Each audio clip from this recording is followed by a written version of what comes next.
पिंपरी चिंचवड आणि पुणे ग्रामीण.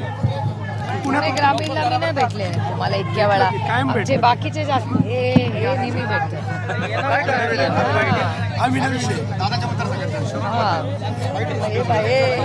त्यांना मी सगळ्यांना ओळखते.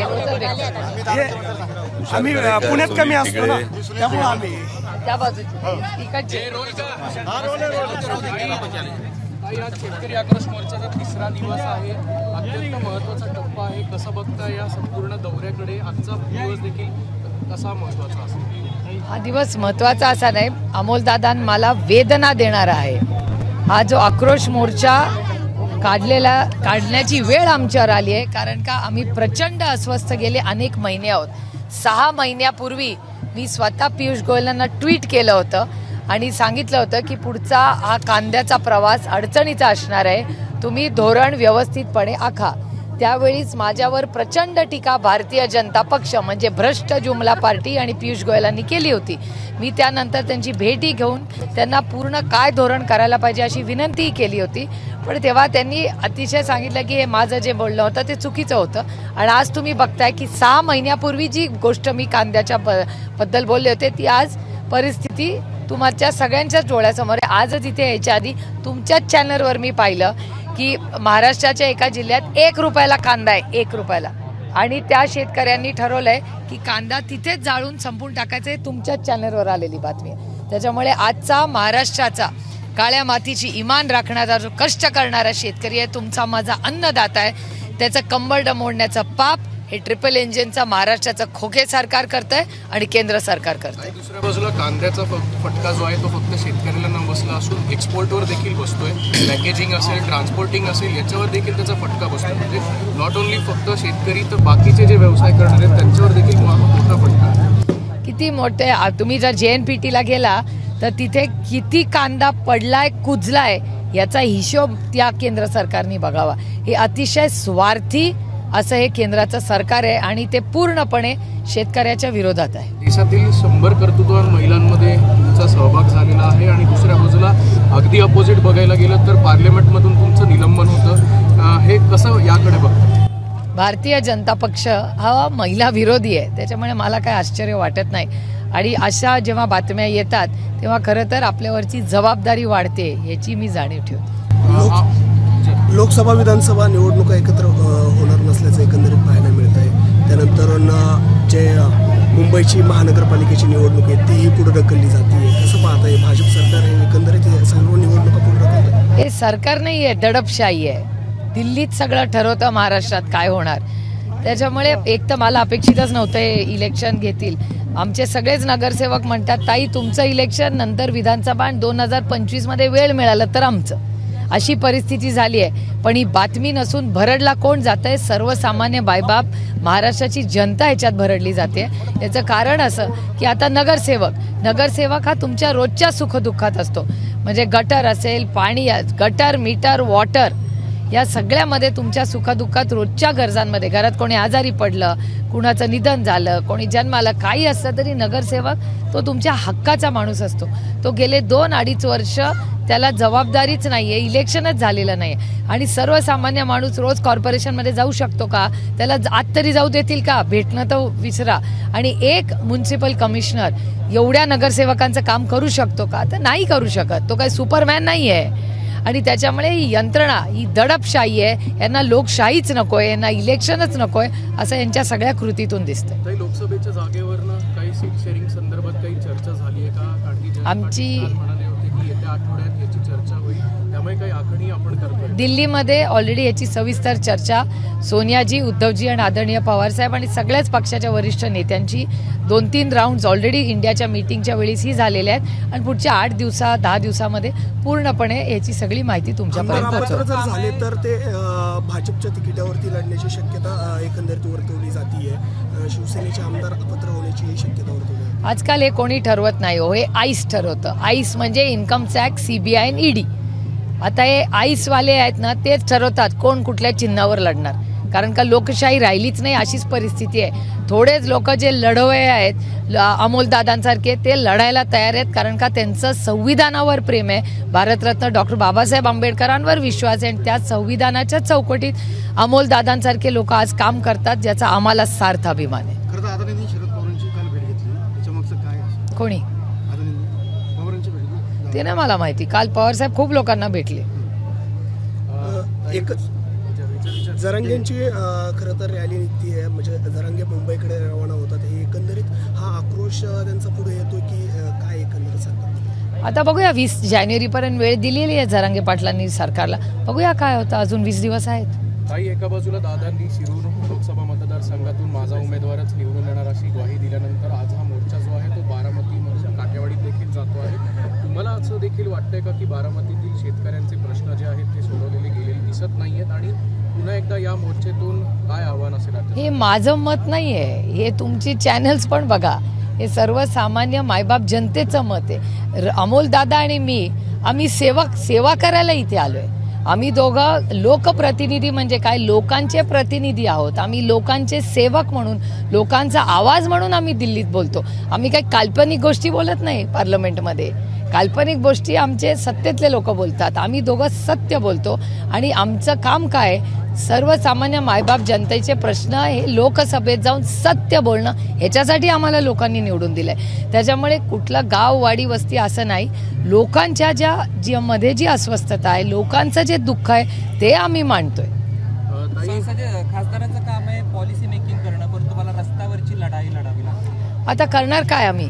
ना जिल्हा परिषद मेंबर आहे आणि ना कॉर्पोरेशनला कोणी आहे. आणि लोकप्रतिनिधीची जबाबदारी असते. आम्ही गल्लीपासून दिल्लीपर्यंत आम्ही जबाबदारी घ्यायला तयार आहोत, कारण का लोकांनी एका विश्वासाच्या नात्याने मला आणि अमोलदादांना निवडून दिलंय. त्याच्यामुळे आम्ही सतरंजी पण उचलायला तयार आहोत आणि पार्लमेंटमध्ये सत्याचा झेंडाही फडकवण्याची ताकद ही आमच्यामध्ये आहे. काही पुण्यात वारजे भागात म्हणजे ज्या ठिकाणी बारामती लोकसभा मतदारसंघ जातो त्याच ठिकाणी गाड्यांची तोडफोड असेल किंवा पुणे शहरात अनेक वेळा कोयत्यांचे हल्ले आता पुन्हा एकदा डोकं वर काढू लागलेले आहेत. अनेक वेळा तुम्ही देखील म्हणताय गृह मंत्रालयाचं अपयश आहे. पुन्हा एकदा तोच प्रश्न काय उत्तर? मी तर गेले हे सरकार ट्रिपल इंजिनचं खोके सरकार झाल्यापासून सांगते, पॉलिसी पॅरालिसिस आहे. महाराष्ट्रात एवढा क्राईम कधी नव्हता. आणि असं कसं होतं की योगायोग असेल आणि डेटा वाईज आपण चर्चा करूया. जेव्हा जेव्हा देवेंद्रजी गृहमंत्री होतात तेव्हा या राज्यातला क्राईम कसा वाढतो, आणि हे मी माझ्या काल्पनिक कथा नाही आहे, तुमच्या चॅनलचा डेटा वाचून सांगा. नागपूरमध्ये मागच्या आठवड्यात झालेली घटना, पुण्यात होलेली कोयता गँग, आमच्या काळात कधी कोयता गँग होती का? गाड्या फोडण्याची ज्या पद्धतीने होत आहे, अर्थातच हे गृहमंत्रालयाचं फेलियर आहे. जेव्हा मी देवेंद्रजींचा राजीनामा ह्याच्यासाठीच मागते, कारण का देवेंद्रजी जे आधीचे 5 वर्षाचे देवेंद्रजी होते ते आता दुर्दैवाने राहिले नाहीत. त्यांना अधिकारी किती देतात? ते कर्तृत्ववान महाराष्ट्रातला नेता मोठा झाला, मुख्यमंत्री होता, त्याचा तुम्ही उपमुख्यमंत्री केला.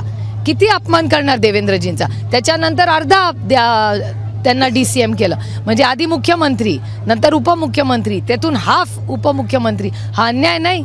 आणि मी विरोधक म्हणून बोलत नाहीये, पण एक नेता जर कष्ट करत असेल, 105 आमदार निवडून असेल, त्याचा मान सन्मान करायला नको. मी एका मराठी माणसाचा अपमान दिल्लीचा दरबार करतोय, ह्याचं मला अस्वस्थता होते. ताई, अजित पवारांनी पक्ष संघटन मजबूत व्हावं याच्यासाठी जिल्हाध्यक्ष असतील किंवा शहराध्यक्ष असतील यांना एक बोलेरो कार द्यायचं ठरवलेलं आहे आणि आता त्यावरून टीका व्हायला सुरुवात झालेली आहे. अंजली दमानी यांनी तर थेट आरोप करत विचारलं की हा सगळा पैसा सिंचन घोटाळ्यातला तर नाही आहे. मला असं वाटतं अंजलीताई काय बोलतात हे मला माहिती नाही, पण जे आरोप झाले ते भारतीय जनता पक्ष भ्रष्ट जुमला पार्टी, ज्याचं नवीन नाव आहे आता, तर त्यांना करावं. त्याच्यामुळे हा प्रश्न मला विचारायच्या ऐवजी तुम्ही आदरणीय माननीय देवेंद्रजी ज्यांनी आरोप राष्ट्रवादी काँग्रेस पक्ष आणि माननीय अजितदादांवर केले, त्या देवेंद्र फडणवीसांना तुम्ही हे प्रश्न विचारले पाहिजेत, कारण का आदरणीय माननीय देवेंद्रजींनाच ह्या सगळे आरोप केलेत, याचं उत्तर त्यांच्याचकडे असेल. मेहबूब शेख यांच्यावर काल खरं तर ॲट्रॉसिटीचा गुन्हा दाखल झालेला आहे. परत एकदा राज्य सरकार आता केसेस लावून टार्गेट करण्याचा प्रयत्न करत असतो. विरोधक असल्या तुमच्याच सगळ्या चॅनलचा डेटा सांगतो की ED, CBI, इन्कम टॅक्स, पोलीसची जी यंत्रणा आहे ती 95% ही विरोधी पक्षावरच होते. त्याच्यामुळे ह्या केसेस होतील, त्या जसे लोकसभा आणि विधानसभा जवळ येईल त्याची आमचीही मनाची तयारी आहे की आमच्या सगळ्यांच्या विरोधात खोट्या नोट्या केसेस वाढत जातील. त्यामुळे आम्हाला काय आश्चर्य नाही, यांच्याकडून काय अपेक्षा करणार हो. मोपेलवारांनी राजीनामा दिलाय, काय राजकारणात येण्याचे संकेत आहे की काय? काय सांगता येते, तो त्यांचा वैयक्तिक प्रश्न आहे. थँक्यू. घ्या झाला ना. आता कुठली नोटीस? दादा असं मुंबई कोर्टाची आता काल खाली घ्या खाली. शेतकरी आक्रोश मोर्चाचा 3रा दिवस आहे आणि आज हा मोर्चा बारामतीत जातोय. कसं बघता याच्याकडे? आज काही दादांना बारामतीत जाऊन आवाहन करणार किंवा शेतकऱ्यांच्या प्रश्न सोडवण्यासंदर्भात काही विनंती अर्ज? हे बघा, आदरणीय दादा हे मोठे नेते, त्यामुळे त्यांना आव्हान नाही, त्यांना आवाहन जरूर करेन की सर्वसामान्य शेतकऱ्यांचे हे प्रश्न आहेत आणि केंद्रातलं जे भारतीय जनता पक्षाचं सरकार आहे, या जनता पक्षाच्या सरकारला जाग आणण्यासाठी दादांनी आग्रही भूमिका घ्यावी, ठाम भूमिका घ्यावी. कांद्याची निर्यातबंदी तात्काळ उठवावी. महाराष्ट्र शासनाच्या अखत्यारीत जे निर्णय आहेत, दुधाला सरसकट अनुदान देण्याचा असेल, बिबट प्रवण क्षेत्रामध्ये 3 फेज लाईट देण्याचा असेल, यासाठी आदरणीय दादांनी आग्रही आणि ठोस शेतकरी हिताची भूमिका घ्यावी. या पद्धतीची कळकळीची विनंती ही नक्कीच दादांना आहे. देवेंद्र फडणवीस यांनी परकीय गुंतवणूक महाराष्ट्रात सगळ्यात जास्त झालेली आहे असा दावा केलेला आहे. याचा कुठेतरी तुम्हाला असं वाटतंय का की खरंच परकीय गुंतवणूक महाराष्ट्रात झाली आणि याचा थेट जो इफेक्ट आहे तो सामान्यांना झाला आणि फायदा झालाय? भ्रष्ट जुमला पार्टीची ही नेहमीची नीती आहे. मोठमोठे फक्त आकडे फेकायचे. मी आणि ताई जेव्हा संसदेमध्ये असतो तेव्हा सुद्धा आम्ही हजारो लाखो कोटींचे फक्त आकडे ऐकत असतो, पण जेव्हा वस्तुस्थिती येते तेव्हा मात्र लाखो कोटींची फक्त उद्योगपतींची कर्ज माफ होतात. सर्वसामान्य शेतकऱ्यांना, सर्वसामान्य तरुणांच्या तोंडाला पानं पुसली जातात. त्यामुळे माननीय देवेंद्रजी याच भ्रष्ट जुमला पार्टीच्या नीतीनुसार मोठमोठे आकडे फक्त फेकतायत. ग्राउंड रियालिटी काय आहे, तर मी माननीय देवेंद्रजींना एवढीच विनंती करेल की उघडा डोळे आणि बघा नीट. दोघेही संसदरत्न आहात, मात्र तरीसुद्धा राज्यात तीन पक्षाचं सरकार असलं तरी तुम्हाला ही लढाई जी आहे ती रस्त्यावर उतरायची वेळ येते. कारण राज्यातलं सरकार हे एक फुल दोन डाऊटफुलचं सरकार आहे आणि एक फुल दोन डाऊटफुल असल्यामुळे याच्यामध्ये पॉलिसी पॅरालिसिस आहे. आज 22 दिवस कांद्याची निर्यात बंदी आहे. महाराष्ट्रातला मला एक नेता, या एक फुल दोन डाऊटफुल सरकारमधला एक नेता दाखवा ज्यांनी दिल्लीच्या सरकारला डोळे दाखवून सांगितलं की आमच्या शेतकऱ्यांचा प्रश्न आहे, तुम्हाला निर्यात बंदी उठवावी लागेल. हे सांगणारा एवढ्या मोठ्या तुम्ही म्हणता त्या ट्रिपल इंजिन आणि एक फुल दोन डाऊटफुलच्या सरकारमध्ये जर एकही मंत्री या पद्धतीने महाराष्ट्राचा स्वाभिमान दाखवू शकत नसेल तर मग हा पॉलिसी पॅरालिसिस नाही तर दुसरं काय आहे? नाही, हा जो वानवळा आहे तुम्ही प्रत्येक ठिकाणी बघताय. मागच्या काळात जेव्हा सत्ता संघर्ष झाला आणि भ्रष्ट जुमला पार्टीनं वेगवेगळ्या पक्षांच्या संदर्भामध्ये जे फोडाफोडीचं राजकारण केलं, त्यानंतर सत्तेचा उन्माद दाखवण्यासाठी अनेक ठिकाणी JCBमधून कुठं फुलांची उधळण होते, कुठं गुलालाची उधळण होते. पण जेव्हा शेतकऱ्यांचे प्रश्न आहेत तुम्ही ठिकठिकाणी बघताय, ही जी संस्कृती त्या पद्धतीनं हा वानवळा देऊन माता भगिनी याच्यामध्ये गाजर देखील आहे. नेमकं काय? नाही, हे तर नेमकं प्रतीक आहे भ्रष्ट जुमला पार्टीचं, जे सातत्यानं महाराष्ट्राच्या हातात येत आहे. दादा एकंदरीत जर आपण पाहिलं तर अनेक महाविकास आघाडीतल्या नेत्यांना अयोध्येचं निमंत्रण येताना पाहायला मिळतं. उद्धव ठाकरे, शरद पवार तिकडे जाणं. मला वाटतं प्रभू श्रीरामचंद्र हे आमच्या प्रत्येकाच्या मनात आहेत आणि त्यासाठी कोणीतरी निमंत्रण देऊन त्याच्यावर जर मालकी हक्क सांगत असेल तर तो जनतेलाही आवडत नाही. रामाचं नाव हे मनातही घेतलं तरी चालेल आणि अयोध्येत जाऊन घेतलं तरी चालेल, पण याचा जर मक्ता कोणी घेत असेल तर मला वाटतं ही जी संपूर्ण देशातली जनता आहे ही जनता हे पाहते. हे बघा, भ्रष्ट जुमला पार्टीचा हा नेहमीचा विषय आहे की प्रत्येक वेळी विषयांतर करावं आणि या विषयांतराकडून लोकांचं लक्ष विचलित करण्याचा हा नेहमीचा प्रयत्न आहे. पण म्हणूनच आम्ही म्हणतोय तुम्ही मुद्द्याचं बोला. तुम्ही कांदा निर्यात बंदीविषयी बोला ना, इतर जे बिबट प्रवण क्षेत्रात 3 फेज लाईट आहे त्याविषयी बोला ना, दूध दराविषयी बोला ना, शेतकऱ्यांच्या कर्जमाफीविषयी बोला ना.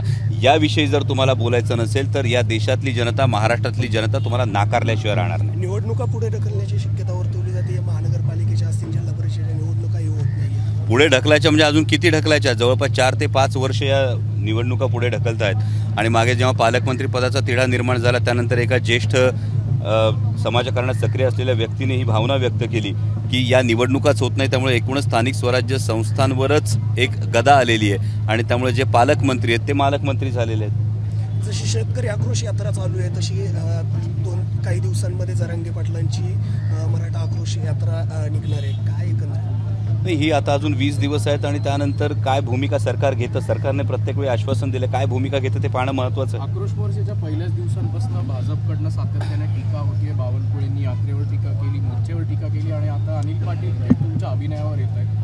अभिनयावर टीका करणं एका मंत्र्याला नाही, महत्त्वाचं म्हणजे भारतीय जनता पक्षाचे प्रदेशाध्यक्ष जेव्हा शेतकऱ्यांच्या प्रश्नांविषयी मोर्चा निघतो त्याच्या विरोधात बोलतात. मी माननीय प्रदेशाध्यक्ष चंद्रशेखरजी बावनकुळे यांचं मनापासून पुन्हा एकदा आभार मानतो की आपण या भ्रष्ट जुमला पार्टीचा शेतकरी विरोधी चेहरा हा जनतेसमोर आणलेला आहे. म्हणजे आपण या पक्षाचे प्रदेशाध्यक्षात आपण आपल्या केंद्रातल्या सरकारला का सांगू शकत नाही की आमच्या महाराष्ट्रातल्या शेतकऱ्यांचा आक्रोश आहे, या महाराष्ट्रातल्या शेतकऱ्यांच्या हिताशी तुमचं काहीच देणं घेणं नाही आहे. आणि माननीय मंत्री महोदय जे कोणी अभिनयाविषयी बोलत आहेत त्यांना मी एवढंच सांगू शकतो, अभिनय ही माझी वैयक्तिक बाब आहे आणि अभिनय करतो तो छत्रपती शिवाजी महाराज, छत्रपती संभाजी महाराज यांचा इतिहास सांगण्याचा प्रयत्न करतो.